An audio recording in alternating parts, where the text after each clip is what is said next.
તો ભારત પર આજથી અમેરિકાનો 50% ટેરિફ લાગુ થયો છે। ત્યારે આવો હવે ગ્રાફિક્સના માધ્યમથી સમજીએ કે તેની સૌથી વધુ અસર શું થશે।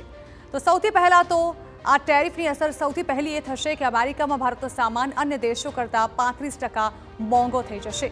ભારતનો સામાન મોંઘો થતાં અમેરિકામાં તેની માંગ ઘટી શકે છે, જેને કારણે વેપારીઓને નુકસાન થાય તેવી શક્યતાઓ છે। અગાઉ $100નો સામાન અમેરિકામાં $110માં વેચાતો હતો। હવે નવો ટેરિફ આવ્યા બાદ $100નો સામાન $150માં વેચાશે। એટલે સ્વાભાવિક છે સીધી રીતે તે મોંઘો થઈ જશે, જેને કારણે તેની ખરીદદારી ઘટી શકે છે। નવા ટેરિફ દરથી 50થી 70% નિકાસને તેની અસર થવાની શક્યતાઓ છે અને તાત્કાલિક ધોરણે જોવામાં આવે તો લગભગ નિકાસમાં 20થી 25%નો ઘટાડો થાય તેવી પણ શક્યતા જોવાઈ રહી છે।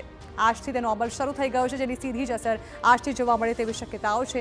ભારતની $40 અબજની નિકાસ પર તેની અસર થશે। ભારતની $60 અબજની નિકાસ જોખમમાં હોવાનું લાગી રહ્યું છે, પરંતુ ભારતીય વેપારીઓનું માનીએ તો તેમનું કહેવું છે કે આ અસર થોડા સમય માટે રહી શકે છે।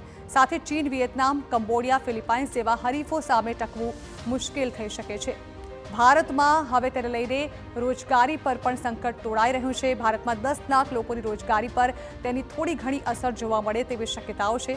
જે કંપનીઓ પહેલાં જ ઓર્ડર લઈ ચૂકી છે તેની ચિંતા વધી ગઈ છે અને જે માલ રસ્તામાં છે પહોંચવામાં વાર લાગશે તેના પર કયો ટેરિફ લાગુ થશે તે પણ એક મોટો પ્રશ્ન છે।